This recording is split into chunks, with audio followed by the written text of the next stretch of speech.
5 लाख रुपए का बजट लेके आप मार्केट में कोई ऐसी गाड़ी देख रहे थे जो आपको माइलेज भी दे दे और साथ में रिलायबल भी निकले, तो भाई सामने खड़ी हुई है मारुति सुजुकी ऑल्टो K10 और ऑल्टो K10 का टॉप एंड वेरिएंट है VXI प्लस वेरिएंट, जो सिर्फ एक्स शोरूम 5 लाख रुपए एक्स शोरूम कॉस्ट करता है। इससे नीचे वाले वेरिएंट की तरफ जाओगे तो वो 4 लाख और 4.5 लाख में भी कॉस्ट करते हैं, बट इस वेरिएंट में जरूरत की सभी चीजें आपको ऑफर कर दी जाती है, जिसकी वजह से मैं कह रहा था कि भाई 5 लाख के प्राइस पॉइंट पे इससे अच्छा ऑप्शन आपको नहीं मिलेगा।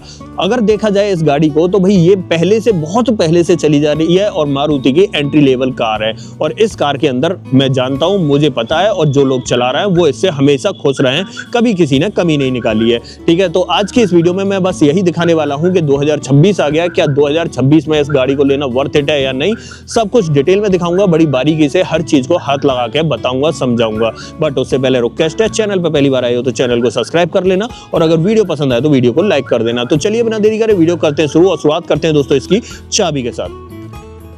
ओके, शुरुआत करते हैं चाबी के साथ और चेकआउट करो। भाई VXI प्लस वेरिएंट है और चाबी की अगर बात करें तो यहाँ पर आप चेक करो, इस तरीके की चाबी देखने के लिए मिलती है। एक तो रिमोट की मिल जाती है जो मारुति की जानी पहचानी चाबी है, और दूसरी जो है वो सादा सिंपल चाबी देखने के लिए मिलती है। मतलब रिमोट सेंटर लॉकिंग तो मिल रही है बट चाबी आपको एक ही मिल रही है। अब बात करते हैं पर्टिकुलर इस वेरिएंट के बारे में। देखो, जैसा कि मैंने कहा, ये है मारुति सुजुकी ऑल्टो K10 और भाई एंट्री लेवल कार है मारुति की। लेकिन अगर बात करें इस गाड़ी की तो भाई रिलायबिलिटी का दूसरा नाम है ये कार। इसमें अगर बात करें तो भाई कई सारे वेरिएंट आते हैं। अगर यहाँ पर देखा जाए पेट्रोल के अंदर तो LXI वेरिएंट आता है, VXI आता है और VXI प्लस वेरिएंट आता है। एक वेरिएंट स्टैंडर्ड के नाम से आता है बट हम उसकी बात नहीं करेंगे, LXI VXI, और हम VXI प्लस की बात करेंगे। यहाँ पर LXI आपको 4 लाख में मिलता है और VXI आपको 4.5 लाख में मिलता है, और सामने जो वेरिएंट खड़ा है ये VXI प्लस वेरिएंट है, ये आपको 5 लाख रुपए एक्स शोरूम कीमत में कॉस्ट करता है। अब देखो, यहाँ पर अगर इंजन की बात करें तो सभी के अंदर सेमी इंजन मिलता है। 1 लीटर का K10C सीरीज का 3 सिलेंडर इंजन जो आपको 65 bhp की पावर, 89 न्यूटन मीटर का टॉर्क ऑफर करता है, और माइलेज की बात करें तो 24 के एमपीएल का माइलेज ये ऑफर कर देती है। अब देखो, मैं फ्रंट से दिखाता हूं क्या कुछ देखने के लिए मिलेगा। सबसे पहले हेडलाइट से शुरुआत करते हैं। यहां पर आपको रिफ्लेक्टिंग बाउल देखने के लिए मिलता है, इसी के अंदर आपको पार्किंग लाइट मिल जाती है। इंडिकेटर आपको यहां पर ब्लिंक करता हुआ दिखाई दे रहा होगा। और अगर सामने की तरफ बात करें तो ज्यादा कुछ इसके अंदर ऑफर नहीं किया जाता है। जो ग्रिल है ना सामने बीच में, ये आपको हनीकॉम पैटर्न में देखने के लिए मिल जाती है, और ये पूरी ग्रिल जो है मैट ब्लैक प्रोफाइल के साथ में मिलती है। साथ में यहाँ सेंटर पे आपको सुजुकी का लोगो मिल जाता है। थोड़ा सा साइड में आ जाते हैं और टायर साइज की बात करते हैं। देखो दोस्तों, जेके का अल्टीमा नियो यहाँ पर लगा हुआ है, और अगर यहाँ पर टायर प्रोफाइल की बात करूँ तो भाई ये 13 इंच का ही देखने के लिए मिलता है। 145/80 R13 की प्रोफाइल। स्टील रिम का सेटअप है। फ्रंट में आपको डिस्क ब्रेक मिल जाते हैं बट रियर में आपको ड्रम ब्रेक ही ऑफर किए जाते हैं। फ्रंट फेंडर पे इंडिकेटर आपको सभी वेरिएंट्स के अंदर ऑफर किया जाता है, और ORVM की बात करें तो वो मैट ब्लैक फिनिश में मिलते हैं। ऐसे ऊपर की तरफ देखें तो बड़ा वायर्ड एंटीना आपको देखने के लिए मिल जाता है। साइड प्रोफाइल की बात करें, डोर हैंडल आपको बॉडी कलर में ही देखने के लिए मिल जाते हैं। ऐसे थोड़ा सा पीछे की तरफ आते हैं तो यहाँ आप चेक कर सकते हो ड्रम ब्रेक का सेटअप ही आपको ऑफर किया जा रहा है। टेल लाइट की बात करें तो इस तरह की टेल लाइट आपको देखने के लिए मिलती है। इंडिकेटर ब्लिंक कर रहा है, यहीं पर आपकी रिवर्स लैंप आ जाती है, और ये ब्रेक लाइट देखने के लिए मिलती है। न रियर वाइपर न डिफॉगर किसी भी वेरिएंट में ऑफर नहीं किया जाता है। यहाँ पर आपको हाई माउंट स्टॉप लैंप मिल जाती है। टेलगेट पे देखें, यहाँ पर सुजुकी का लोगो ऑल्टो K10 के इनिशियल्स आपको दिखाई देंगे। और अब बूट को ओपन करना है तो भाई चाबी लगा के आप इसे ओपन कर सकते हो, बट उससे पहले नीचे की तरफ देख लो। यहाँ पर अगर बात करें तो पीछे आपको सिर्फ 2 ही रिवर्स पार्किंग सेंसर ऑफर किए जाते हैं बम्पर के अंदर, और ग्राउंड क्लियरेंस की बात करें तो ऑलमोस्ट 165 mm का अच्छा ग्राउंड क्लियरेंस इस गाड़ी के हिसाब से आपको ऑफर कर दिया जाता है। बूट में आपको दिखा देता हूँ एक बारी। देखो, अगर बूट की बात करें तो यहाँ पर 214 लीटर कैपेसिटी का बूट स्पेस मिलता है, जो इस गाड़ी के प्राइस पॉइंट के हिसाब से अच्छा है। पार्सल ट्रे इस वेरिएंट में ऑफर की जाती है आपको। नीचे की तरफ इवन स्पेयर व्हील भी आपको ऑफर किया जाता है। एक बार मैं चेक करा देता हूँ, ये आप देख सकते हो। बाकी इसे मैं कर देता हूँ बंद और आ जाते हैं यहाँ पर। देखो, फ्यूल टैंक मिल जाता है यहाँ पर, और कैपेसिटी है 27 लीटर की। बाकी यहाँ पर टेलगेट के नीचे आपको प्रॉपर फिनिश मिल जाती है। इसे मैं कर देता हूँ बंद। अब चलते हैं भाई अंदर और क्या कुछ ऑफर कर रही है कंपनी, वो मैं आपको एक बार चेक करा देता हूँ। सबसे पहले डोर ट्रिम से शुरुआत करते हैं। देखो, गाड़ी सस्ती है और एंट्री लेवल कार है तो ज़्यादा कुछ आपको ऑफर नहीं किया जाता है। जैसा कि यहाँ पर पूरे पैनल की बात करें तो ये आपको ब्लैक कलर के अंदर ही देखने के लिए मिलता है। यहाँ पर ये सिल्वर पेंटेड डोर हैंडल आपको ऑफर किए जाते हैं। ORVM को आप मैकेनिकली इस तरीके से एडजस्ट कर सकते हो। बाकी यहाँ पर देखें तो बॉटल होल्डर और एक स्पीकर यहाँ मिलता है। हाँ, स्पीकर की बात करें तो चारों ही डोर के अंदर स्पीकर आपको ऑफर कर दिए जाते हैं। दोनों ही सीटों के अंदर नॉन एडजस्टेबल हेडरेस्ट मिल जाते हैं। यहाँ पर देखें तो यहाँ पर सीटिंग फैब्रिक इस तरीके से दिखाई देगा। किसी भी तरह का हाइट एडजस्टमेंट वगैरह का ऑप्शन नहीं मिलता है। बूट आप यहाँ से खोल सकते हो और फ्यूल लिड यहाँ से ओपन कर सकते हो। नीचे तीनों पैडल मिलते हैं बट किसी भी तरह का डेड पैडल नहीं मिलता है और यहाँ से आप बोनेट ओपन कर सकते हो। हेडलाइट लेवलर आपको यहाँ पर मिलता है और इवन ट्रैक्शन कंट्रोल आपको थोड़ा ऊपर मिल जाता है। एसी वेंट आप देख सकते हो इस तरीके से दिखाई देगा। बाकी की बातें अंदर बैठ के करते हैं। आ जाते हैं भाई अंदर की तरफ, चाबी लगा लेते हैं और सबसे पहले इंस्ट्रूमेंट क्लस्टर आपको दिखाता हूँ। इस तरीके का मिलता है भाई, नॉर्मली ही आपको देखने के लिए मिलेगा, ज्यादा कुछ इसके अंदर है ही नहीं। और ये वाला इंस्ट्रूमेंट क्लस्टर आपको इको के अंदर, ऑल्टो के अंदर, एस्प्रेसो के अंदर देखने के लिए मिलता है। बाकी बीच में स्पीडोमीटर डिजिटली मिलता है, टैकोमीटर मिलता ही नहीं है, छोटी सी MID है जिसमें आपको फ्यूल गेज दिखाई दे रहा है। बाकी इसे टॉगल करने के लिए एक छोटी सी डंडी जैसी यहाँ पर मिल जाती है। इसे मैं अगर पुश करता हूँ तो नीचे की तरफ कुछ चीजें आपको बदलती हुई दिखाई दे रही होंगी, जैसे कि रेंज, एवरेज, ट्रिप A और ट्रिप B आपको यहाँ पर दिखाई देती है। बाकी अब जूम आउट कर लेते हैं से और यहाँ पर देखते हैं, यहाँ आपको वाइपर का स्टॉक मिलता है और यहाँ पर आपको हेडलाइट का स्टॉक मिलता है। स्टीयरिंग व्हील की बात करूँ तो किसी भी तरह का स्टीयरिंग एडजस्टमेंट आपको ऑफर नहीं किया जाता है। हाँ, ये अच्छी बात है कि VXI प्लस वेरिएंट में स्टीयरिंग माउंटेड कंट्रोल आपको ऑफर किए जाते हैं, जैसे कि ये टेलीफोनिक कंट्रोल और यहाँ पर ऑडियो कंट्रोल। स्टीयरिंग अपनी पोजीशन पर फिक्स ही रहने वाला है, ये एडजस्ट नहीं होता है। यहाँ पर आ जाते हैं, अच्छी बात ये भी है कि 7 इंच का मारुति का जाना पहचाना म्यूजिक सिस्टम आपको देखने के लिए मिल जाता है, जो एंड्रॉइड ऑटो, एप्पल कारप्ले को वायर्ड सपोर्ट करता है। साथ में यहाँ पर देखें तो एसी वेंट इस तरीके से दिखाई देता है। नीचे की तरफ देखें तो दोनों फ्रंट वाली पावर विंडो यहाँ दिखाई देंगी और हेजार्ड बटन यहाँ मिल जाता है।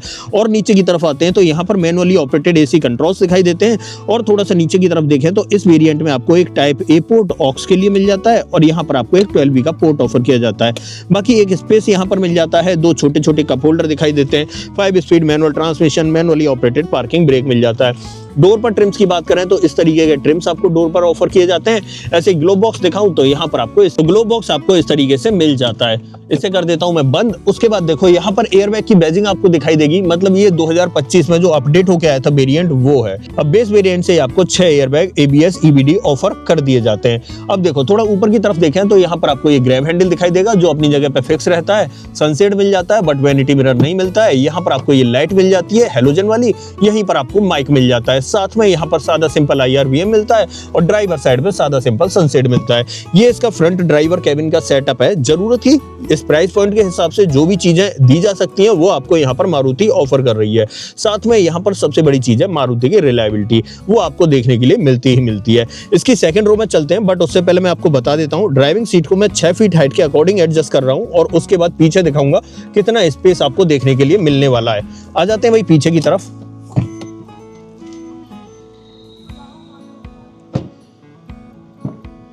अब देखो इस डोर को कर लेते हैं ओपन और यहाँ पर अगर डोर ट्रिम की बात करें तो जैसे ट्रिम्स आपको आगे ऑफर किए जा रहे थे ऑलमोस्ट वैसे ही पीछे भी ऑफर किए जा रहे हैं। बट पीछे एक चीज अलग है, यहाँ पर पावर विंडो नहीं मिलती पीछे, ये चक्के वाला सेटअप आपको देखने के लिए मिलता है। Door handle silver painted same ही मिलते हैं। बाकी पीछे की तरफ भी आपको एक स्पीकर ऑफर कर दिया जाता है। इस डब्बे में इसके एलॉय व्हील रखे हुए आते हैं और डिजाइन पैटर्न के कुछ एलॉय व्हील आपको चाहिए तो मैं कुछ प्रोडक्ट टैग कर दूंगा, आप वहां से मंगा लेना। अच्छी बात यह है कि भाई जब से अपडेट होके आई है तो यहाँ पर आपको प्रॉपर 3 पॉइंट सीट बेल्ट मिलने लग गई है। हालांकि इसके अंदर आपको सिर्फ बेंच फोल्डिंग का ऑप्शन मिलता है और फिक्स हेडरेस्ट आपको देखने के लिए मिलते हैं दोनों ही तरफ। आइसोफिक्स चाइल्ड सीट एंकर इस वेरिएंट में ऑफर नहीं किए जाते हैं और ड्राइविंग सीट को 6 फीट हाइट के अकॉर्डिंग एडजस्ट करके आया हूँ। अब बैठ के दिखाता हूँ कितना स्पेस आपको मिलने वाला है। अब देखो यहाँ पर लेग रूम की बात करूँ तो भाई पैर तो मेरे सही से चल पा रहे हैं, मतलब यहाँ पर 2 उंगलियों की स्पेस बची हुई है। बट मैं थोड़ा सा ऐसा करके रिक्लाइन हो जाता हूँ ना तो वो स्पेस कम हो जाता है और मेरे पैर लगने लगते हैं। अब कहने का सीधा सीधा मतलब ये है कि अगर कोई 6 फीट हाइट का बंदा आगे बैठा है तो जस्ट उसके पीछे 6 फीट हाइट का बंदा बैठेगा तो उसे दिक्कत होगी, बाकी वैसे दिक्कत नहीं होने वाली है। ठीक है, अगर एक शॉर्ट हाइट का बैठ जाए और एक लॉन्ग हाइट का बैठ जाए। दूसरी चीज यहाँ पर अगर हेडरेस्ट की बात करूं तो ऊपर की तरफ 3 उंगलियों के बराबर स्पेस बचा हुआ है जिसकी वजह से ठीक ठाक स्पेस मिल जाता है। बस खराब बात क्या है कि यहाँ पर एडजस्टेबल हेडरेस्ट नहीं है जिसकी वजह से मेरा सर थोड़ा पीछे जा रहा है। बट इस प्राइस पॉइंट पे देखा जाए तो भाई एडजस्टेबल हेडरेस्ट कोई भी ऑफर नहीं करता है। लेकिन एक चीज है, मैं भाई यहाँ पर हमेशा हर वीडियो के अंदर बोलता हूँ, अब सरकार को इस चीज को स्टैंडर्ड कर देना चाहिए कि भाई बेस वेरिएंट से पीछे वाली सीट में एडजस्टेबल हेडरेस्ट दिए जाने चाहिए, जिस तरीके से 6 एयरबैग के लिए कर दिया है, क्योंकि ये भी एक सेफ्टी पर्पस से भाई बहुत बड़ी चीज है यहाँ पर एडजस्टेबल हेडरेस्ट होना।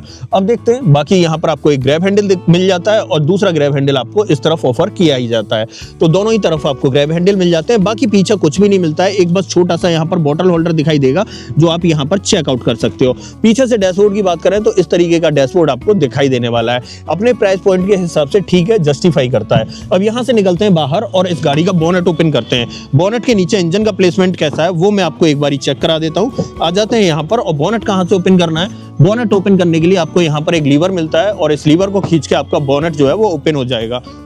ये चेक करो दोस्तों, 1 litre K10C series 3 cylinder naturally aspirated petrol engine. अब यहाँ पर बैटरी का प्लेसमेंट आपको यहाँ दिखाता हूँ। यहाँ पर आपको ये कूलेंट के लिए मिलता है, उसके बाद यहाँ वॉशर के लिए मिलता है और यहाँ पर ब्रेक ऑयल के लिए मिलता है। इंसुलेशन का कोई नामो निशान नहीं मिलता पूरी गाड़ी के अंदर, आप यहाँ पर चेक कर लो, मतलब बोनेट के अंदर। ठीक है, तो ये सेटअप आपको देखने के लिए मिलता है। अब देखो यहाँ पर अगर मैं बात करूँ इस गाड़ी की, तो भाई अपने प्राइस पॉइंट 5 लाख को ये जस्टिफाई करती है, और 5 लाख के हिसाब से अगर कोई अपनी पहली कार बनाना चाहता है इसे, तो डेफिनेटली रिलायबिलिटी आपको मिल जाएगी। अब थोड़ी सी सेफ्टी भी आपको एक्स्ट्रा देखने के लिए मिल रही है, क्योंकि अब 6 एयरबैग आ चुके हैं। बाकी ABS EBD आपको इसमें देखने के लिए मिल जाता है, ट्रैक्शन कंट्रोल देखने के लिए मिल जाता है। तो मेरी नजर में अगर आपका प्राइस पॉइंट ये है, आपको एक माइलेज वाली गाड़ी चाहिए या कहें तो एक भरोसे वाली गाड़ी चाहिए, तो डेफिनेटली आपको इस गाड़ी की तरफ आना चाहिए, क्योंकि मुझे नहीं लगता है कि 5 लाख में आपको इससे बेहतर कार मिल सकती है। देखो हाँ, मैं कह रहा हूँ कि एक दो दूसरे ब्रांड की तरफ मैं नाम नहीं लेना चाहूँगा, अगर आप वहाँ पर चले जाते हैं तो हाँ थोड़ा सा बड़ा साइज आपको मिल जाता है, बट रिलायबिलिटी और माइलेज कहीं ना कहीं उसमें आप पीछे रह जाओगे। तो भाई मेरी नज़र में एक परफेक्ट कार है, ठीक है, अपने प्राइस पॉइंट के हिसाब से 3 साल 1 लाख किलोमीटर की वारंटी ब्रांड इसके ऊपर ऑफर करता है। अब ऐसा कुछ भी जो आप मुझसे पूछना चाहते हो तो डेफिनेटली कमेंट बॉक्स में लिख देना, मैं आपको बता दूंगा। अदरवाइज आपको ये छोटी सी वीडियो दोस्तों पसंद आई हो तो वीडियो को लाइक करना, चैनल पर पहली बार आए हो तो चैनल को सब्सक्राइब जरूर करना। मिलते हैं किसी और वीडियो में, इस वीडियो में इतना ही। सो जय हिंद।